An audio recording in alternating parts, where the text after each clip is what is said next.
47তম preliminary date দিলেন, আমরা ধন্যবাদ জানাই। কিন্তু যারা প্রশ্নবাসের সাথে জড়িত তাদের কাউকে কেন আপনারা গ্রেফতার করতে পারলেন না? তারা আপনাদের কি হয়?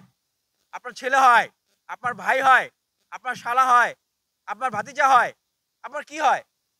আপনার যদি কোনো আত্মীয়-স্বজন না হয়, ভাগ্না-ভাগ্নী না হয়, আমরা যেটাকে বলি মামা খালুর জোরে চাকরি নেওয়া। তাহলে এখন তো আমরা মানে বলতে বাধ্য হচ্ছি যে আবেদ কেন জেলখানায় তাহলে? ঠিক। আবেদকে কেন জেলখানায় রাখছেন? আবেদ যদি দুর্নীতিবাজ না হয়ে থাকে, সে যদি প্রশ্নবাসের সাথে জড়িত না হয়ে থাকে, তাহলে আবেদের কাছ থেকে যারা প্রশ্ন কিনেছে তাদেরকে কেন আপনারা গ্রেফতার করছেন না? ঠিক। তাহলে সেই যে সিন্ডিকেট, সেই সিন্ডিকেটের সেই কালো টাকার ভাগ কি আপনাদেরকেও দেওয়া হয়েছে? আপনারা কার কাছে জিম্মে আছেন বলেন? আপনারা প্রকাশ্যে পাবলিকলি বলেন। সেই সিন্ডিকেট ভাঙার জন্য আমরা ছাত্র সমাজ আবারও রাজপথে ঝাঁপিয়ে পড়ব। ঠিক। কিন্তু বাংলার মাটিতে এই মেধাবীদের সাথে প্রহসন, প্রতারণা আর কোনো নতুন করে কোনো সিন্ডিকেট নিয়োগ বাণিজ্য করবে আমরা সেই সুযোগ হতে দেব না। ঠিক। আমরা পিএসসির প্রতি দাবি জানাচ্ছি যে পিএসসি থেকে আপনারা তাদেরকে দ্রুততম সময়ে বহিষ্কার করেন এবং তারা যেন সামনে রিটেনে বসতে না পারে সেই ব্যবস্থা করেন। অন্যথায় আমরা এই ঢাকা বিশ্ববিদ্যালয়ের লাইব্রেরি থেকে আলটিমেটাম দিচ্ছি, আলটিমেটাম। যারা যারা এই প্রশ্নবাসের সাথে জড়িত আমাদের কাছে যে তথ্যপত্র আছে আমরা সেই ছাত্র, কর্মকর্তা, কর্মচারী আমরা তাদেরকে ধরে এনে এই ঢাকা বিশ্ববিদ্যালয়ের সেন্ট্রাল লাইব্রেরির সামনে আমরা তাদেরকে বেঁধে রাখবো। আর এই কমিটমেন্ট আমরা সারা বাংলাদেশের ছাত্র সমাজের কাছে দিচ্ছি, চ্যালেঞ্জ করতেছি যে আমরা এটা করব এবং দেখাবো। আপনারা না পারলে আমরা সেটা পারি। আপনারা যদি সেটা দেখতে চান তাহলে অপেক্ষা করেন, আর যদি না দেখতে চান, নিজেদের মান সম্মানের ভয় করেন, পিএসসির প্রতি দেশের মানুষের এবং ছাত্র সমাজের যে আস্থা সেটাকে যদি ধরে রাখতে চান তাদেরকে গ্রেফতার করেন, শাস্তির আওতায় নিয়ে আসেন। আমরা বলেছি যে বিসিএস এর মৌখিকের নাম্বার 100 থেকে করেন, কেন সেটা এখন করা যায় না? আপনারা বলতেছেন 47তম থেকে করবেন, আমরা বলতেছি যে প্রিলিমিনারি রিটেন আপনারা এই নাম্বারগুলো আপনারা প্রকাশ করেন। আপনারা প্রকাশ করতে অনীহা প্রকাশ করেন কেন ভাই? আমরা দেখেছি যে বিগত সময়গুলোতে ভাই জগন্নাথ বিশ্ববিদ্যালয়ের একজন শিক্ষক যিনি ভাইভা প্যানেলে ছিলেন তাকে গ্রেপ্তার করা হয়েছে না? আনোয়ারা, ওনাকে কেন গ্রেপ্তার করা হয়েছে? এই জন্যই তো গ্রেপ্তার করা হয়েছে যে উনি স্বজনপ্রীতি করেছেন। ঠিক এই যে ভাইবার 200 নাম্বারের ফাঁক ফোকর দিয়ে একটা স্বজনপ্রীতি করার যে সুযোগ, এই সুযোগটা বন্ধের জন্যই আমরা এই কাজটা করছি। আমরা তো মেধা দিয়ে চাকরি পেতে চাই, আমরা মামা খালুর জোরে রেফারেন্স করে তো চাকরি পেতে চাই না, টাকা দিয়ে চাকরি পেতে চাই না। তাহলে মেধাবীরা পরীক্ষা দিবে, তাদের নাম্বারগুলো প্রকাশ করা হবে, তা আপনাদের সমস্যা কোথায়? অবশ্যই অবশ্যই প্রিলিমিনারি রিটেন সহ এই পরীক্ষার মার্কসগুলো আপনাদেরকে প্রকাশ করতে হবে। আমরা এখানে নতুন করে আবার এই বাংলাদেশে গোলামির বিসিএস চালু হবে। হ্যাঁ, একটা ছেলে পড়াশোনা করে টিকবে, তাকে আবার যাইতে হবে সুপারিশ করার জন্য, হ্যাঁ, সুপারিশের জন্য, রেফারেন্সের জন্য তাকে যাইতে হবে। এই ধরনের বাংলাদেশ আমরা চাই না। আমরা শুনছি পিএসসি চেয়ারম্যান মহোদয় থেকে, উনি বললেন যে প্রাক যাচাই প্রক্রিয়া চালু করে, শুনেন নাই?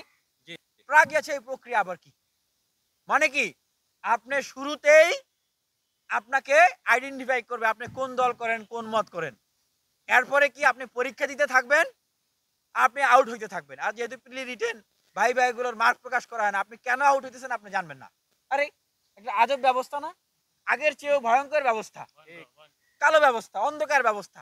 আপনি ভালো ভালো পরীক্ষা দিচ্ছেন কিন্তু আপনি টিকতেছেন না। কেন টিকতেছেন আপনি বলতে পারতেছেন না, কারণ আপনি জানেন না। তার মানে কি তখন সেই ছেলেটা মেয়েটাকে কি করতে হবে? চাকরি তো পাইতে হবে। চাকরি পাইতে হলে আবার সেই রেফারেন্সের জন্য সেই নেতাদের পিছনে ঘুরতে হবে যাদের কাছে রেফারেন্স পাওয়া যাবে, যে ভাই একটা রেফার করে দেন আমি যেন বিসিএস এ আমি যেন সামনে আগাইতে পারি। তার মানে কি আপনারা ছাত্রলীগ আওয়ামী লীগের সময় যে ভয়ঙ্কর প্রক্রিয়া ছিল তার চেয়েও, বিগত 16 বছরে তার চেয়েও আপনারা এখন ভয়ঙ্কর প্রক্রিয়া চালু করতেছেন। যে একটা ছেলে সে প্রিলিমিনারি বা রিটেন দিয়ে বাদ পড়ে যাবে, কেন বাদ পড়বে সে জানবে। আগে তো ভাইভা পর্যন্ত যাইতে পারতো, এখন সে ভাইভা পর্যন্ত যাইতে পারবে না। সেজন্য আমরা বলছি যে প্রিলিমিনারি রিটেন সহ এই যে পরীক্ষাগুলো আছে এই পরীক্ষাগুলোর মার্কস প্রকাশ করতে হবে। এইখানে কোনো ধরনের প্রাক যাচাই প্রক্রিয়া চালু করা যাবে না। এবং যারা বিসিএস পরীক্ষায় উত্তীর্ণ হবেন যদি কেউ বাদ পড়েন, যেটা বলা হয়েছে যে ফৌজদারি মামলা ও রাষ্ট্রদ্রোহিত মামলায় দণ্ডিত প্রাপ্ত সুস্পষ্ট প্রমাণ অভিযোগের ভিত্তিতে, এছাড়া কাউকে কেউ বাদ পড়লে সেটা প্রকাশ করতে হবে। কারণ আমি এখানে বলতে চাই ভাই, যদি কাউকে বিসিএস ক্যান্ডিডেট উত্তীর্ণ হওয়ার পরে বাদ দেওয়া হয়, তার মানে আমরা বুঝে নেব কি সে রাষ্ট্রের জন্য হুমকি না ভাই? রাষ্ট্রের জন্য হুমকি না? অবশ্যই হুমকি। তা রাষ্ট্রের জন্য যেই ছেলে বা যেই মেয়েটা হুমকি, তার পরিচয় কেন আপনারা পাবলিকলি প্রকাশ করবেন না? ঠিক ঠিক। অবশ্যই আমরা দাবি জানাই, যারা রাষ্ট্রের জন্য হুমকি, যাদেরকে আপনারা বিসিএস এর চাকরিতে নিতে পারতেছেন না, তাদের পরিচয় আপনারা পত্রিকায় বিজ্ঞপ্তি দিয়ে নোটিশ দিয়ে প্রকাশ করবেন। রাষ্ট্র, জনগণ তাদের প্রতি সতর্ক থাকবে এবং তারা থাকবে জেলখানায়।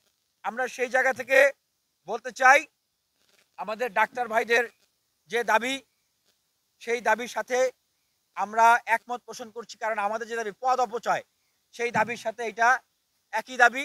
সেই পদ অপচয় যেন না হয়, 48তম বিশেষ বিসিএস সেটা 47-এর পিলির পরে যেন না হয়, এবং প্রার্থীদের বয়স যেন 2 বছর করে বৃদ্ধি করা হয়।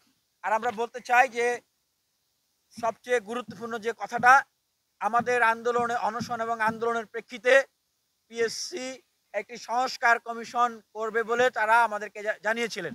এইখানে উপদেষ্টারা এসেছিলেন, তারা বলেছিলেন সংস্কার কমিশন করবেন। আমরা পত্রিকায় বিদ্যুৎ ও জ্বালানি উপদেষ্টা জনাব ফাউজুল কবির স্যারের নাম আমরা সেখানে পেয়েছি, কিন্তু এরপরে এইটার কোনো ফরমেশন আমরা নাই। আমরা এখান থেকে সুস্পষ্টভাবে বলতে চাই, আপনারা যদি মনে করেন যে আমরা আন্দোলন করব, আমরা কর্মসূচি দিব, আমরা আপনাদেরকে বাধ্য করে আমাদের পিএসসি সংস্কার কমিশন আদায় করতে হবে, দাবিগুলো আদায় করতে হবে, আমরা সেটা খুব ভালোভাবে জানি। আমরা আপনাদেরকে বাধ্য করব, কিন্তু আপনাদের সাথে ছাত্রদের এখন যে সুসম্পর্ক আছে, আমরা চাই যে সরকারের সাথে পিএসসির সাথে ছাত্রদের এই সুসম্পর্ক থাকুক। আমরা এই সরকারকে অন করি, পিএসসিকে অন করি, কারণ আমাদের আন্দোলন রক্ত জীবনের বিনিময়ে এই সরকার। কিন্তু কোন সিন্ডিকেট যদি এইভাবে করে পিএসসির সাথে সরকারের গুরুত্বপূর্ণ জায়গার সাথে ছাত্রদের দূরত্ব তৈরি করে, আমরা সেই সিন্ডিকেট ভাঙার জন্য যেই ধরনের কঠোর কর্মসূচি দিতে হয়, আমরা সেই ধরনের কঠোর কর্মসূচি দেব। সাবধান করে দিচ্ছি, আরো প্রত্যেকটা বিশ্ববিদ্যালয়, কলেজে আন্দোলন শুরু হবে, আবারও দেখবেন যে সমগ্র বাংলাদেশ ব্লক হয়ে যাবে। ধন্যবাদ।